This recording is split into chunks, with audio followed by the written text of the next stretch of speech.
Bueno, vamos con la última de las ponencias programadas para el día de hoy sobre la nueva estrategia española de prevención de riesgos laborales para los años 2016-2020.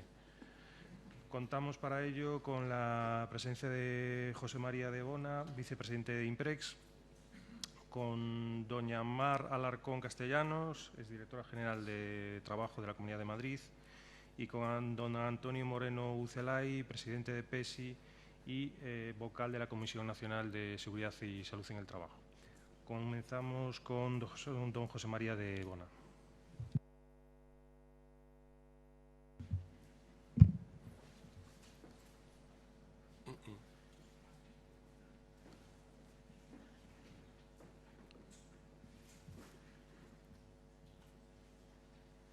¿Eso cómo se pone?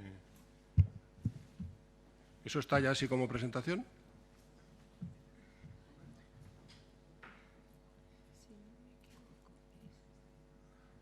Ah, es que he entendido que lo cambiaban arriba. Sí, no, ya está, ahora lo único es vale. adelante, Y para atrás.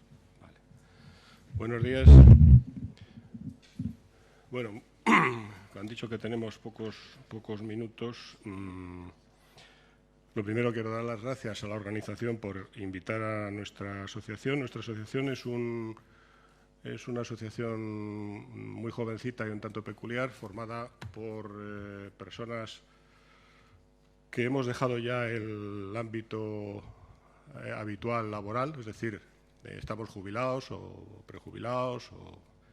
En definitiva, es una asociación que yo llamo de jubilatas, en la que nos hemos juntado personas que hemos ejercido una labor de dirección en servicios de prevención en la administración o en distintos organismos y en comunidades autónomas. De manera que nos juntamos con objeto de echar una mano al que la quiera, y el que no la quiere, pues nos da igual, porque nos juntamos entre nosotros, discutimos y preparamos las cosas y con lo cual, de alguna forma, recordamos los tiempos en los que estuvimos ejerciendo nuestra labor y ofrecemos a la sociedad pues algo que creemos que no se debe perder, que es la experiencia de personas que hemos estado en la primera línea de la prevención, y también hay de relaciones laborales y de seguridad industrial, y que por el hecho de la jubilación pues no necesariamente debe perderse el acervo y la experiencia con la que contamos. En esta línea pues nos dijeron si queríamos participar en este congreso. Para nosotros pues es un honor hacerlo, y al hablar de la estrategia pues lo que voy a intentar plantear en pocos minutos es un trabajo que hicimos hace unas semanas relacionado con lo que opinamos a la vista de lo que ha sido la estrategia española, que ha salido la segunda estrategia. Bien, voy a ir deprisa. La primera reflexión que hicimos es que la estrategia es un tema que debe ser fundamentalmente técnico. Es decir, que todo lo que se haga en beneficio de la mejora de las condiciones del trabajador debe ser ajenas a cualquier otro tipo de factores, y algo parecido a lo que se hizo con la primera estrategia, que se negoció al margen de cualquier otro marco, ¿no? Para nosotros el diálogo social no es un tema técnico, es un tema donde juega mucho diversos intereses, entre otros los políticos, en fin, hay muchos otros factores. Y, por lo tanto, nos extrañó que la segunda estrategia se incluyera dentro del diálogo social, porque eso para nosotros significa que se ha cambiado el carácter, que creemos que no se debía haber perdido, puramente técnico, de lo que es la prevención de riesgos laborales, juntándolo con otras materias cuya razón, la razón de haberlo hecho, pues tampoco entendemos ni hemos visto justificado en ningún sitio. Bien, dentro de la estrategia, y lamento tener que ir deprisa, pues hemos visto, siguiendo el documento, vamos, sin demasiada complicación, que en los antecedentes se habla de la estrategia española de 2007-2012, se habla de las medidas que hubo, de esas 100 medidas, pero no aparece por ningún sitio una referencia al grado de cumplimiento y, por tanto, a aquellas cosas que a lo mejor quedaron pendientes y que era bueno abordar en la segunda estrategia, o que justifiquen por qué se hace una segunda estrategia y simplemente no se daba una continuidad a la primera. Entonces, como pueden ver en la transparencia, los párrafos donde se habla de la continuidad de la línea de actuación o de los nuevos retos, pues no se explicitan, y como nuevos retos pues se habla de enfermedades profesionales, de modelos organizativos y de riesgos emergentes y de las pymes, que primero no se relacionan con el tema de los antecedentes y segundo responden a los mismos retos que figuraban en la primera estrategia, o sea, no hay realmente ninguna novedad. Por otro lado, en el tema del diagnóstico, que es para nosotros el punto más delicado de la nueva estrategia, por resumir, por empezar por el final, nosotros nos parece evidente para cualquiera que lea el documento, es que no existe un diagnóstico, es decir, se ha hecho una estrategia sin diagnóstico. Se habla de la normativa y su aplicación, de entidades, bueno, lo tienen ahí en la transparencia, diciendo que tiene que mejorarse, pero tampoco se fija, o sea, se fija como un objetivo, pero no se define qué carencias son las que hay, o sea, por qué hay que mejorar ese tipo de cosas. Y además pertenecen a la estrategia anterior, con lo cual da la impresión de que tenían que haberse resuelto o al menos haber dicho que estaban pendientes de la anterior. Y luego en las carencias es curioso que tampoco se analizan los recursos, los cuantiosos recursos que se dedicaron durante la anterior estrategia a este tipo de cosas. En la falta de recursos en las entidades públicas, hombre, podríamos estar o no de acuerdo en que hace falta, pero tampoco se analiza en términos de recursos qué es a qué nos estamos refiriendo cuando se menciona esta palabra. Y, nuevamente, son temas que pertenecen también y que figuraban expresamente en la estrategia anterior. Al fijar las prioridades, pues aparece una lista de prioridades, como la que tienen ahí, mezcladas de una forma que entendemos poco coherente de cara a establecer después unos objetivos claros. Y si lo separamos, es decir, si esa falta de coherencia la intentamos llevar o resolver, intentando que sea coherente, pues nos encontramos con que una parte de las prioridades pues son obvias, o sea, que haya que dedicarse a los sectores y actividades con mayor riesgo, pues yo creo que no había ni que decirlo, es bastante evidente. Los factores sobre los que hay que trabajar tampoco se analizan las causas.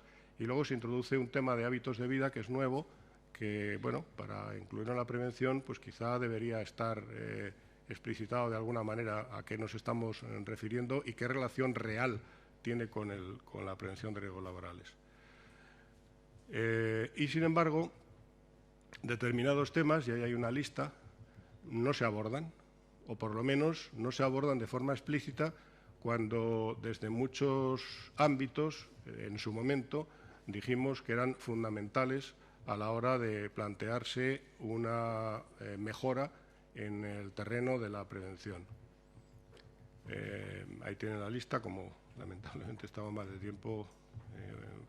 Luego les dejaré la dirección nuestra para que el que quiera pedir la presentación no tenga ningún inconveniente en mandársela. Bien.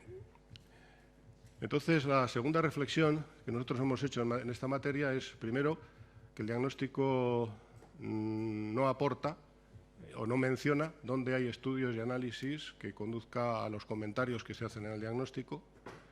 La mayor parte de los términos que se utilizan tampoco se concretan. Es curioso que se manejen palabras como eficiencia y eficacia, que son absolutamente distintas, de forma que parece que sea lo mismo, cuando no tienen absolutamente nada que ver. Y en el tema concreto de prevención 10, con la ampliación a 25, pues a pesar de los recursos que se han utilizado, que son cuantiosos, tampoco aparece ningún análisis que justifique que ese sea un camino correcto, que a lo mejor puede serlo, pero no aparece tampoco ninguna referencia. No digo ya que el documento lo tenga que contener, que probablemente no haga falta, pero sí al menos una referencia de que existen esos trabajos y esos estudios que lo justifiquen. Entonces, nosotros opinamos que, primero, que no es correcto decir que exista un diagnóstico. Por lo tanto, plantear objetivos sin diagnóstico no nos parece tampoco correcto. Al no haber un diagnóstico, pues se carece de una justificación objetiva para diseñar las líneas de actuación. Y luego, claro, todo eso lleva a que cuando encima al final vemos que se mencionan cifras económicas concretas, pues tampoco está nada claro por qué se llega a esas cifras y no a otras, partiendo de las incógnitas a las que me estoy refiriendo desde el principio. José María, nos queda muy poquito tiempo. ¿Perdón? Nos quedan 2 minutitos. Bueno, pues para terminar, intentaré terminar rápidamente. El siguiente esquema que hemos hecho es utilizar algo que en la enseñanza primaria yo creo que todos hemos hecho, que es relacionar objetos con palabras o palabras con objetos o palabras con palabras. Es un ejercicio básico que resulta que si lo llevamos a un estudio comparativo de las líneas de actuación de la estrategia 2007-2012 y las medidas propuestas de 2015-2020 y analizamos una a una comparando unas con otras, nos encontramos con un resultado curioso. Primero, que las medidas que había en 2007-2012 eran 43, en el caso de la 2015-2020 son 103. Las medidas de la nueva estrategia relacionada con la anterior, es decir, que figuran de una forma más o menos expresa en la estrategia primera, la 2007-2012, son 82, es decir, el 80% de las medidas que se proponen en la nueva estrategia ya figuraban en la estrategia anterior, que aparecen como originales 21, y las medidas que estaban al revés relacionadas de la anterior con la nueva son 30, y las que no se contemplan en la nueva estrategia y por tanto se supone que se resolvieron de la primera eran 13. Entonces, de las medidas que pueden calificar como originales de la nueva estrategia, hay 2 que no requerirían mandato específico, es decir, de una estrategia, porque deberían ser aspectos a tratar por cada organismo y resolverlo internamente, puesto que pertenece a su ámbito de gestión. Luego, obligaciones legales de dudosa pertenencia a la prevención, que hay 5. Medidas cuya competencia solo corresponde al organismo afectado, que también debería resolverlo por sus medios. Medidas que no están definidas y que quedan con absoluta ambigüedad, que hay 2. Medidas que corresponden a la promoción interna de la Administración. Es decir, al final, nuestra conclusión es que medidas que pertenecen claramente a una nueva estrategia, es decir, que no estaban en la anterior y que además sí se corresponderían, en nuestra opinión solo hay una. Entonces, nuestra reflexión, evidentemente, y quiero terminar porque no va a dar tiempo a explicar todo esto, es tremendamente negativa. No entendemos muy bien lo que se ha hecho. Por cierto, todo lo que estoy manifestando está absolutamente documentado. Eso sí, puedo hacer la referencia en documentos que están a disposición del que los quiera analizar, donde se ve por qué se expresa cada una de los comentarios que he hecho en esta exposición, ¿no? Y luego, una cosa que también nos ha sorprendido, y con esto termino, es el tema de la distribución de fondos que se ha hecho para el bienio 2015-2016, porque resulta que de 103 líneas de actuación, el grueso de la financiación, 10,8 millones de 12, van a fortalecer, como pone ahí, la participación de los interlocutores sociales y la implicación de empresarios y trabajadores en la mejora de la seguridad y salud del trabajo. No sabemos por qué. Y del resto de medidas, solamente 3 tienen una pequeña propina de 0,4, 0,3 y 0,5 millones. El resto no tiene ninguna asignación presupuestaria, de 100 y pico. Es decir, con todo lo que he dicho anteriormente, de falta de diagnóstico, de falta de definición y de ambigüedades, llegamos a una adjudicación de fondos perfectamente establecida en 4, sobre todo para 4 líneas de actuación y 3 en menor grado. Con lo cual, y lamento tener que haberlo hecho tan deprisa, pues Les quedo muy agradecidos por su atención y cualquier dato que quieran adicional o la presentación o la justificación de los comentarios que he hecho, nos pueden mandar un correo a info@iprex.org y gustosamente contestaremos. Muchas gracias.